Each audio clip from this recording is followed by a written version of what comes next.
Hello everyone, welcome back to my channel and I hope that you're all doing very well. So today in this video we'll be discussing an essay written by Perry Nodelman that is defining children's literature. So before this essay goes on, let's quickly see the introduction to the author that is Perry Nodelman. So Perry Nodelman is a professor emeritus. तो ये एक professor है. अब ये emeritus जो word है इसका क्या मतलब है? इसका मतलब है एक formal holder of an office, specially university professor, यानी इनका बहुत लॉन्ग टाइम से एक्सपीरियंस है, पर्टिकुलर एक्सपीरियंस है प्रोफेसर में. ठीक है, मतलब लॉन्ग टाइम से इनका पेशा ही यही है एक प्रोफेसर का, university professor. And he has received the international Grimm award for research in children's literature in the year of 2015. यानी इनको एक अवार्ड भी मिला है, इंटरनेशनल ग्रिम अवार्ड. किस लिए? क्योंकि इन्होंने रिसर्च की चिल्ड्रंस लिटरेचर पे. और कब मिली? 2015 में. And he belongs to Canada, Toronto. Toronto is the city in Canada.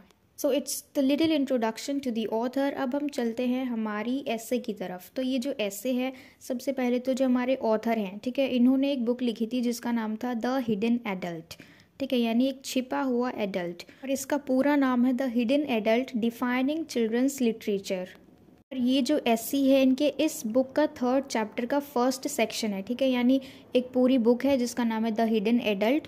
तो उस वाली बुक में का जो फर्स्ट चैप्टर है, और उस फर्स्ट चैप्टर में बहुत सारे सेक्शंस होंगे, तो इस एस्से में हम उसका 3rd सेक्शन पढ़ेंगे. यानी ये जो पूरा एस्से है उस बुक के 3rd चैप्टर का फर्स्ट सेक्शन है. Got it? और उस 3rd चैप्टर के टाइटल का नाम है children's literature as a genre. देखो, जॉनरा जो है इसका मतलब होता है हिंदी में शैली. ठीक है, और इसको और इजी तरीके से अगर हम समझे तो शैली का मतलब होता है जैसे हमारे बहुत सारी चीज़ें जिसको कि हम अलग अलग सेक्शन में डिवाइड कर देते हैं.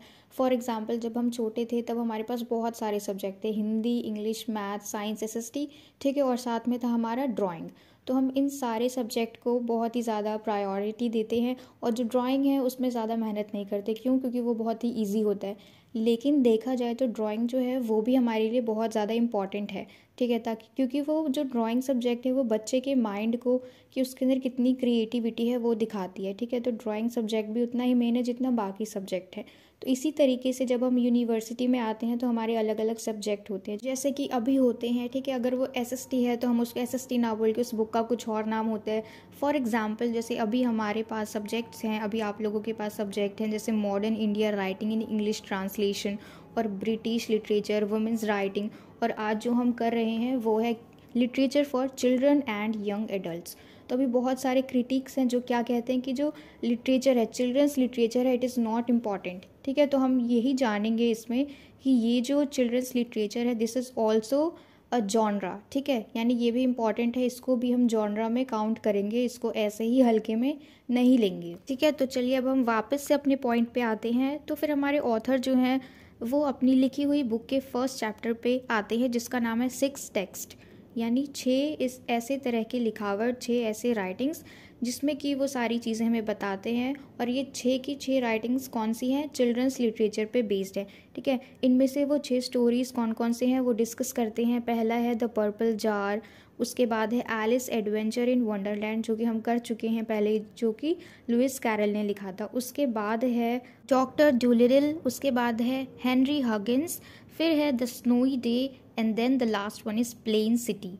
तो इन 6 टेक्सेस के बारे में वो बात करते हैं, इन 6 राइटिंग्स के बारे में वो बात करते हैं जो कि सिर्फ चिल्ड्रन के ऊपर बेस्ड है. ठीक है, चिल्ड्रन की स्टोरीज़ हैं, तो इसके बारे में वो बात करते हैं. और इन 6 टेक्स्ट को डिस्कस करने के बाद वो कहते हैं, वो मेनली ऑब्जर्व करते हैं कि चिल्ड्रंस लिटरेचर के टेक्स्ट में बहुत सारी चीज़ें इन्वॉल्व की जाती हैं, जैसे inherent doubleness, explanation, innocence versus colonist ideologies, inherent conservatism or questions of desire and knowledge, the safety of home, rootedness in fables and fairy tales and so on. यानी जो भी चिल्ड्रंस की राइटिंग्स होती हैं उनमें इन सारी चीज़ों को इंक्लूड किया जाता है कि उनके लिए सारी चीज़ों को अच्छे से एक्सप्लेन किया जाए. और इनहेरेंट डबलनेस का क्या मतलब है कि उनकी जो भी स्टोरीज़ होती है, जो भी बुक्स होते हैं, लिटरेचर होते हैं, उसमें एक ही चीज़ को बार बार रिपीट किया जाता है, बार बार रिपीट किया जाता है ताकि वो उस बच्चे के दिमाग में बैठ जाए. क्योंकि बच्चों का दिमाग बिल्कुल कोमल होता है अगर हम स्टार्टिंग में ही उनको अच्छी अच्छी चीज़ें सिखाएं, क्योंकि हम स्टार्टिंग से ही बच्चों को ABCD सिखाना शुरू कर देते हैं. तो इसी तरीके से लिटरेचर के थ्रू, बुक्स के थ्रू, इन सारी चीज़ों के थ्रू उसमें इनहेरेंट डबलनेस का यूज़ किया जाता है। उसके बाद इनोसेंट वर्सेस, यानी जो भी कविताएं होती हैं वो बहुत इनोसेंट होती है। क्यों? क्योंकि जो हम बच्चों की कविताएं अगर पढ़ते हैं तो उसमें कौन कौन सी कविताएं होती है कि आलू का चालू बेटे कहाँ गए थे, ठीक है, उसके बाद मछली जल की रानी है, ये सारी चीज़ें हम पढ़ते हैं जो कि मतलब बिल्कुल ही ज़्यादा मीनिंगलेस होती हैं, लेकिन बच्चे उनको पढ़ के बहुत ज़्यादा खुश हो जाते हैं। क्यों? क्योंकि उन्हें ये सारी चीज़ें रियल लगती हैं। ठीक है, तो इनोसेंस वर्सेस क्यों कहा गया है इसमें? क्योंकि बहुत ही ज़्यादा इनोसेंट है, इसका कुछ मीनिंग नहीं है, लेकिन फिर भी वो खुश हो जाते हैं। तो इसी तरीके से बहुत सारी चीज़ें इसमें शामिल की जाती है, फेरी टेल्स वगैरह शामिल किए जाते हैं, उसमें फैंटेसीज़ को शो करते हैं। तो वो यही सारी बातें हमें बताते हैं। उसके बाद ये जो ऐसे है जिसमें कि इनकी लिखी हुई बुक का 3rd चैप्टर हम डिस्कस कर रहे हैं, 3rd चैप्टर का 1st सेक्शन। ठीक है, तो अब हम पढ़ने वाले हैं इसको सेक्शन वाइज में, जिसके काफ़ी सारे सेक्शंस हैं, 3 और 4 सेक्शंस हैं। तो सबसे पहला सेक्शन का टॉपिक है the place of critics and reviewers in children's literature and criticism. इस टॉपिक का मतलब है कि जो भी क्रिटिक्स हैं, यानी जो भी ऐसे लोग हैं जो कि अपना अनफेवरेबल ऑप्शन रखते हैं चिल्ड्रंस लिटरेचर के टूवर्ड्स, ठीक है, उसके लिए मतलब इतना ज़्यादा मायने नहीं रखती ये सारी चीज़ें। चिल्ड्रन लिटरेचर उनको यूज़लेस लगता है, बहुत ज़्यादा इंपॉर्टेंट नहीं लगता। ऐसे लोग जो इस चीज़ को पब्लिश भी कर देते हैं बुक्स में, मैगज़ीन्स में, तो इन सारे लोगों की जगह क्या है चिल्ड्रंस लिटरेचर के अंदर? ठीक है, वो हम देखने वाले हैं कि चिल्ड्रंस लिटरेचर तो लिखी जाती है शुरू से ही, लेकिन इसके कितने सारे क्रिटिक्स हैं, इसकी कितनी आलोचना होती है, बुराई होती है, उसको हम देखने वाले हैं इस सेक्शन में। तो इस सेक्शन में वो स्पेशली मेंशन करते हैं कि उनकी कई सारे लोगों से इंटरेक्शन हो रखी है, जैसे कि ऐसे कई सारे लोग जो चिल्ड्रन लिटरेचर को लिखते हैं, एडिट करते हैं, पब्लिश करते हैं, रिव्यू करते हैं, उसको सिलेक्ट करते हैं, सेल करते हैं, बाय करते हैं, पढ़ाते हैं और ख़ुद भी पढ़ते हैं, फिर उसके ऊपर रिसर्च भी करते हैं और लास्ट में आके वो उसकी बुराई भी कर देते हैं। ठीक है, लेकिन फिर भी वो क्या करते हैं, चिल्ड्रंस लिटरेचर को, चिल्ड्रन की बुक को वो पढ़ते हैं। ठीक है, तो इसी तरीके से वो क्या कहते हैं कि वो इन सारी चीज़ों में एंगेज्ड हुए, और अगर वो किसी से बातचीत करते हैं चिल्ड्रंस लिटरेचर के बारे में, और फिर जब उन्हें ये सुनने को मिलता है कि इट्स जस्ट फॉर फन, है ना,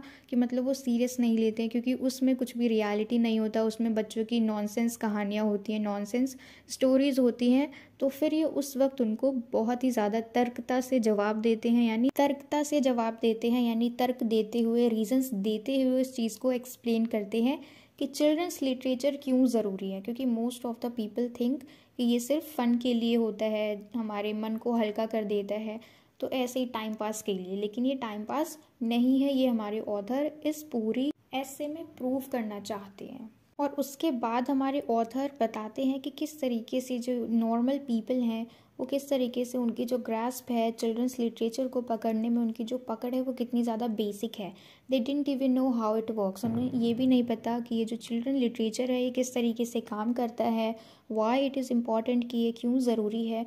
तो विदाउट एनी फंडामेंटल परसेप्शन वो इस चीज़ को भी नहीं समझ पाते, वो अपना खुद का ओपिनियन भी नहीं दे पाते कि किस लिए किसी भी बच्चे को चिल्ड्रंस लिटरेचर, यानी जो बुक्स होती हैं, चिल्ड्रंस की स्टोरीज़ होती है, वो शुरू में क्यों दी जाती है। जब बच्चे छोटे होते हैं तो उन्हें ये बुक्स क्यों प्रोवाइड कराई जाती है। उन्हें सिंपली हम ABCD सिखा दें, 1 2 3 4 या फिर CNR सिखा दें, लेकिन उसके साथ हम ड्राइंग इस सब्जेक्ट को क्यों ऐड कर देते हैं। लिटरेचर यानी चिल्ड्रंस लिटरेचर का यही मतलब है, जिसमें बच्चों से रिलेटेड चीज़ें हो, तो हम इसमें ये क्यों ऐड कर देते हैं। तो वो सिंपली कहना चाह रहे हैं कि कई लोगों की जो ग्रास्प है, पकड़ है इस चिल्ड्रंस लिटरेचर में बहुत ही ज़्यादा बेसिक है, उन्हें इस चीज़ की बिल्कुल भी अंडरस्टैंडिंग नहीं है। और फिर वो चिल्ड्रंस लिटरेचर का इम्पोर्टेंस बताते हुए एग्जाम्पल दे के एलैबोरेट करते हैं इस चीज़ को अच्छे से, कि मान लो कोई इंसान है, ठीक है, और वो किसी भी बच्चे को अगर कोई चीज़ सिखा रहा है या फिर दुकानदारी करना सिखा रहा है, और या फिर मान लो उसको डेंटल हाइजीन सिखा रहा है, तो वो किस तरीके से सिखाएगा।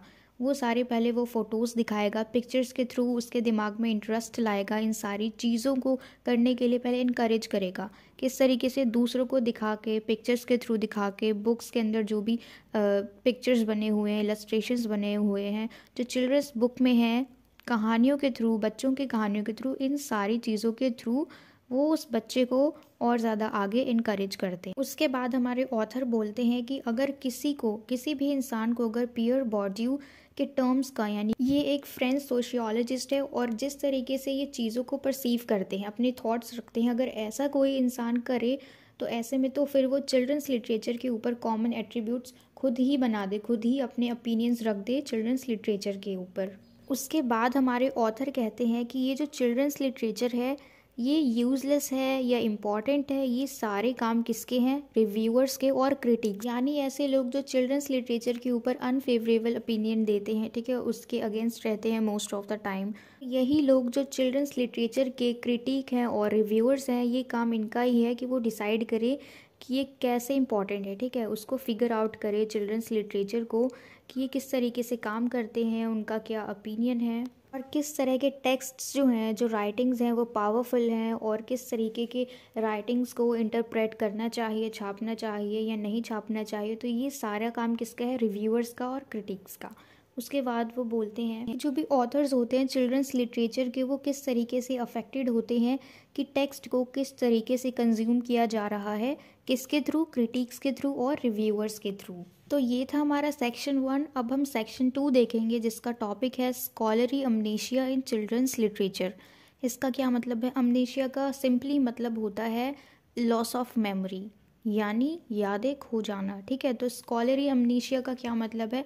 इसमें हम पढ़ेंगे कि किस तरीके से जो बच्चे हैं उन्हें अपने लिए खुद से ही जो भी बुक्स होती हैं वो चूज़ नहीं करने देना चाहिए, क्योंकि वो रैंडमली कोई भी बुक उठा के पढ़ सकते हैं जो कि उन्हें उस चीज़ से डाइवर्ट कर देंगे जो उन्हें सच में पढ़ना चाहिए, उन बुक से डाइवर्ट कर देंगे जो उन्हें सच में रीड करनी चाहिए, तो वो उस चीज़ को ना पढ़ के किसी और चीज़ को पढ़ेंगे। तो यहाँ पे हमारे स्कॉलरी अमनीशिया ये जो वर्ड है इसका यही मतलब है कि जिस चीज़ को पढ़ना है उसे ना पढ़ के किसी और चीज़ पे जा रहे हैं, उनका ध्यान पूरी तरीके से भटक चुका है, यानी जिस चीज़ पे उनका ध्यान होना चाहिए वहाँ उनका ध्यान नहीं है। स्कॉलरी अमनीशिया यानी उस चीज़ को वो भूल चुके हैं जिस राह पे उन्हें चलना है, जो अच्छा है उनके लिए, रीडिंग करने के लिए, पढ़ने के लिए, स्टडी के लिए, तो वो उस चीज़ को ना रीड करके किसी और चीज़ को पढ़ने लग जाते हैं। क्योंकि बहुत सारे टाइप्स होते हैं टेक्सेस के, राइटिंग्स के बहुत सारे टाइप्स होते हैं, उसमें कुछ अच्छे भी होते हैं, बुरे भी होते हैं, बहुत तरीके के होते हैं। तो इसलिए उन्हें खुद ही ये सब करने नहीं देना चाहिए,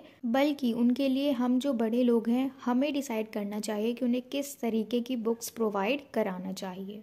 तो हमारे ऑथर कहते हैं कि जब से चिल्ड्रंस लिटरेचर एग्जिस्ट करता है तभी से इसकी जो क्रिटिसिज्म है ये जारी है, यानी जब से ये बना है, जब से ये चल रहा है, तभी से इसकी बुराई करना लोगों ने शुरू कर दी है।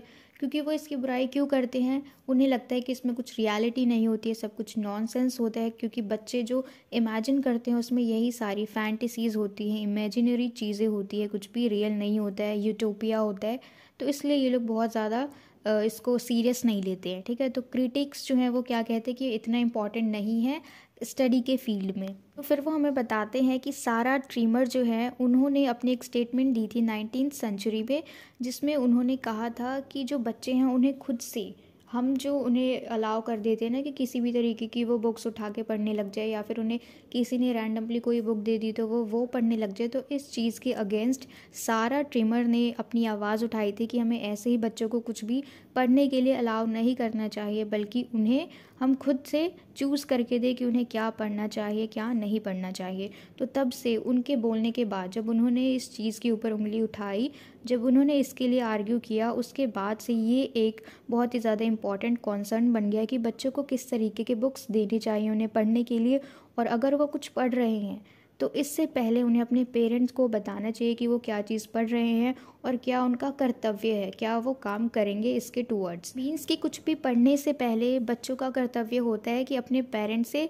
सलाह ले कि उन्हें ये पढ़ना चाहिए या नहीं पढ़ना चाहिए, ठीक है। छुप के भी नहीं पढ़ना चाहिए, और अगर पढ़ रहे हैं तो सलाह लेके पढ़े कि क्या उन्हें ये पढ़ना चाहिए या नहीं, और अगर पेरेंट्स अलाउ कर रहे हैं तब वो पढ़ सकते हैं, वरना नहीं पढ़ सकते, क्योंकि ये भी एक सीरियस कॉन्सर्न है, ठीक है। ये भी एक चिंता का विषय है कि अगर बच्चे कुछ भी पढ़ रहे हैं, क्योंकि जब बच्चे छोटे होते हैं तो उस वक्त उनका दिमाग बिल्कुल कोमल होता है, तो जो चीज़ वो ज़्यादा पढ़ेंगे, जिस पर उनका ज़्यादा फोकस होगा, वही चीज़ वो ज़्यादा सीखेंगे, वो चाहे अच्छा हो चाहे बुरा हो। और इसको कहने के साथ साथ जो हमारे ऑथर हैं वो एक और बात कहते हैं कि जिस तरीके से चिल्ड्रंस लिटरेचर को इग्नोर किया जाता है बाकी स्कॉलर्स के थ्रू, जो भी बाकी लिखते हैं, मतलब देखो जैसे कुछ होते हैं जो सिर्फ चिल्ड्रंस लिटरेचर लिखते हैं, जो सिर्फ बच्चों के लिए बुक्स लिखते हैं, मैगजीन्स लिखते हैं, आर्टिकल्स लिखते हैं, ठीक है। और उसके अलावा जो बहुत सारे ऑथर्स हैं वो इस चीज़ में इन्वॉल्व नहीं होते हैं, ठीक है। वो लिटरेचर, चिल्ड्रन लिटरेचर होता है, उसमें इन्वॉल्व नहीं होते हैं। तो यहाँ पे हम देख सकते हैं कि कुछ ही ऐसे हैं जो चिल्ड्रंस लिटरेचर को लिखते हैं, ठीक है। तो जिस तरीके से लोग चिल्ड्रन लिटरेचर को अवॉइड करते हैं, इग्नोर करते हैं, तो सेम उसी तरीके से जो उनके स्कॉलर्स हैं, जो उनके ऑथर्स हैं, जो राइटर्स हैं, वो भी इसी तरीके से इग्नोर किए जाते हैं। इनके कहने का मतलब है कि ना तो वो इनके राइटिंग्स की रिस्पेक्ट करते हैं और ना ही वो उन ऑथर्स की रिस्पेक्ट करते हैं जिन्होंने इसे लिखा है। कई सारे ऐसे बड़े लोग जैसे जोहार शावेट, ये एक इज़राइली ट्रांसलेटर है। इनके अलावा कैरन एल.ओ और इसके अलावा जो हैं वो पॉप स्टार मडोना, यानी इन सब ने इसी सेम चीज़ पे आवाज़ उठाई कि किस तरीके से ये जो चिल्ड्रंस लिटरेचर है इसे इतना लो नहीं समझना चाहिए, ठीक है। इसकी इम्पोर्टेंस को समझना चाहिए, इसकी वैल्यू को समझना चाहिए। जिस तरीके से जो बाकी के क्रिटिक्स है इसको अवॉइड करते हैं, रीजंस ढूंढते हैं, इसे कम समझते हैं, तो ऐसा नहीं करना चाहिए। तो इन्होंने काफ़ी ज़्यादा आवाज़ उठाई। उसके बाद हमारे ऑथर जो हैं वो कहते हैं कि जिस तरीके से चिल्ड्रंस लिटरेचर के जो ऑथर्स होते हैं, राइटर्स होते हैं, वो उसमें बच्चों के इनोसेंस को डालते हैं, जिसमें वो कहीं ना कहीं अपने चाइल्डहुड इनोसेंस को भी मेंशन करते हैं, जो कि अब बड़े होने के बाद वो उस इनोसेंस को खो चुके हैं। लेकिन फिर वो कहते हैं कि अब तो ये बिल्कुल ही टाइल है। जिस तरीके से क्रिटिक्स अपने पॉइंट्स रखते हैं इन चिल्ड्रंस लिटरेचर के अगेंस्ट, तो इन सब को देख के हमारे ऑथर क्या कहते हैं कि ये सारी इनोसेंस जो भी चीज़ें वो लिखते हैं, इंक्लूड करते हैं चिल्ड्रंस लिटरेचर में, फिर तो वो वेस्ट ही हो गई उनके अकॉर्डिंग। फिर वो लास्ट में कहते हैं कि चिल्ड्रंस लिटरेचर का जो क्रिटिसिज्म है, ये जो बनाया हुआ है कि उसकी आलोचना करनी है, किसी न किसी तरीके से उसकी कमी निकालनी है, तो ये सारी चीज़ें किस चीज़ को बढ़ावा दे रही हैं? हमारे खुद की जो हमारी शुरुआती दिन थे, इनको छुपाने की, इनको भुलाने की। हम कम्प्लीटली इस चीज़ को भूल जाते हैं। जो हमारे अंदर अवेयरनेस है हमारे पास्ट एडल्टहुड की, हम ये सारी चीज़ें भूल जाते हैं। और भूल जाना यानी अमनीशिया, लॉस ऑफ मेमोरी। तो इसलिए इसका टॉपिक क्या था? स्कॉलरी अमनीशिया इन चिल्ड्रंस लिटरेचर। तो ये था हमारा सेकेंड सेक्शन। अब हम चलते हैं हमारे थर्ड सेक्शन पे, जिसका नाम है नॉडलमैन्स एम। तो इस सेक्शन में हम नॉडलमैन्स के एम को डिस्कस करेंगे, जैसे क्या क्या उनके गोल्स हैं चिल्ड्रन लिटरेचर को लेके, क्या क्या उनके मोटिव्स हैं। तो सबसे पहले तो वो इस बात को आगे रखते हैं कि जिस तरीके से चिल्ड्रंस लिटरेचर है, और या फिर कि जो भी क्रिटिसाइज़ करते हैं चिल्ड्रंस लिटरेचर को, उनके थ्रू किस तरीके से चिल्ड्रन लिटरेचर को सप्रेस किया गया है, दबाया गया है, इसे छुपाया गया है बाकी सारे ऑडियंस से, रीडर से। तो ये वाली चीज़ बहुत ही ज़्यादा इम्पॉर्टेंट है ध्यान देने के लिए। फिर उन्होंने बहुत सारे इंटरेक्शंस किए, यानी बहुत सारे लोगों से बातचीत करी इस बारे में, बहुत सारे लोगों के अलग अलग ओपिनियंस लिए, उनके अलग अलग थॉट्स लिए इस बारे में। फिर उन्होंने सोचा कि ये चीज़ यानी चिल्ड्रंस लिटरेचर जो है ये क्यों मैटर करती है और किस लिए ये इतनी ज़्यादा इम्पॉर्टेंट है। और वो कहते हैं कि इन राइटिंग्स के थ्रू ये जो चिल्ड्रंस लिटरेचर है, ये लिखने के बाद जो क्रिटिक्स के जो भी रिएक्शंस होते हैं, उसमें ये पहचान जाते हैं जो भी एग्जिस्टेंस है चिल्ड्रंस लिटरेचर के, उनके क्रिटिसिज्म की। चिल्ड्रंस लिटरेचर से बच्चों को अवॉइड करना चाह रहे हैं, उनसे इस चीज़ को दूर रखना चाह रहे हैं अलग अलग रीजंस देके। फिर वो आगे डिस्कस करते हैं कि किस तरीके से ये जो चिल्ड्रन लिटरेचर, ये एक टॉपिक है, इस पे कई सारे लोगों के अलग अलग व्यूज़ आ रहे हैं। जो सारे स्कॉलर्स हैं उनकी अलग अलग डेफिनेशंस है चिल्ड्रंस लिटरेचर को लेके। तो इनका मेन एम क्या है कि किस तरीके से लोगों के जो अलग अलग थॉट्स हैं चिल्ड्रंस लिटरेचर को लेके, और किस तरीके से जो बाकी क्रिटिक्स हैं, ठीक है, वो सारे लोग मिल के अपने रीजंस रख के सामने, ऑल दो इट्स नॉट ट्रू, क्योंकि वो अपने थिंकिंग के बेस पे इस चीज़ को जज कर रहे हैं कि जो चिल्ड्रंस लिटरेचर है वो यूज़फुल नहीं है, वो सिर्फ फ़न के लिए, वो सिर्फ फैंटेसी है, और वो सिर्फ छोटे छोटे बच्चों के लिए ही है, उसको हम एक जॉनरा में नहीं काउंट कर सकते। तो ऐसा कुछ भी नहीं है। तो ये था हमारा थर्ड सेक्शन। अब हम चलते हैं फोर्थ सेक्शन पे, जिसका टॉपिक है the uncertainty of children's literature. इसका मतलब है कि जो अनिश्चितता है चिल्ड्रंस लिटरेचर की, यानी अनिश्चितता का क्या मतलब है, अनसर्टेनिटी का क्या मतलब है। सर्टेनिटी का मतलब होता है निश्चित, यानी वो चीज़ फिक्स है कि वो फ्यूचर में आगे जाके सरवाइव करेगी या नहीं करेगी, वो फ्यूचर में एग्जिस्ट करेगी या नहीं करेगी। और अनसर्टेनिटी का मतलब है कि वो अभी डिलेमा में है, ठीक है। वो चीज़ अभी फिक्स नहीं हुई है, डिसाइड नहीं हुआ है कि आगे वो जाके रहेगा, एग्जिस्ट करेगा या नहीं करेगा।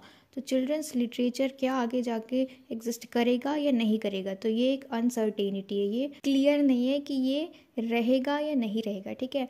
तो अब हमारे ऑथर जो है नॉडलमैन, वो क्या कहते हैं कि बहुत सारे अलग अलग तरीके के डेफिनेशंस आए हैं और सारे डेफिनेशंस एक चीज़ को क्लैरिफाई कर रहे हैं। क्या क्लैरिफाई कर रहे हैं कि जो चिल्ड्रंस लिटरेचर है ये एक स्मॉलर ग्रुप है जो कि पिक किया गया है एक लार्ज कलेक्शन ऑफ लिटरेचर से, ठीक है। यानी बहुत बड़ा कलेक्शन है लिटरेचर और चिल्ड्रंस लिटरेचर उन्हीं बड़े कलेक्शन में से एक छोटा सा कलेक्शन लिया गया है, एक छोटा सा बना गया है, ठीक है, जो कि बिल्कुल भी सर्टेन एट्रीब्यूट्स प्रोवाइड नहीं करता। यानी जो भी अच्छी अच्छी चीज़ें हैं, इसकी क्वालिटीज़ है जो एकदम से किसी को कुछ सिखा दे, तो चिल्ड्रंस लिटरेचर में ऐसा कुछ भी नहीं है, ठीक है। और ये सब बातें हमें कैसे मालूम चल रही हैं कि इतने सारे जो डेफिनेशंस है लेकिन सब अलग अलग हैं लेकिन सारे एक ही बात की तरफ इशारा कर रहे हैं। ये बिल्कुल भी इफेक्टिव नहीं है चिल्ड्रंस को एकदम से कोई चीज़ सिखाने में, ठीक है।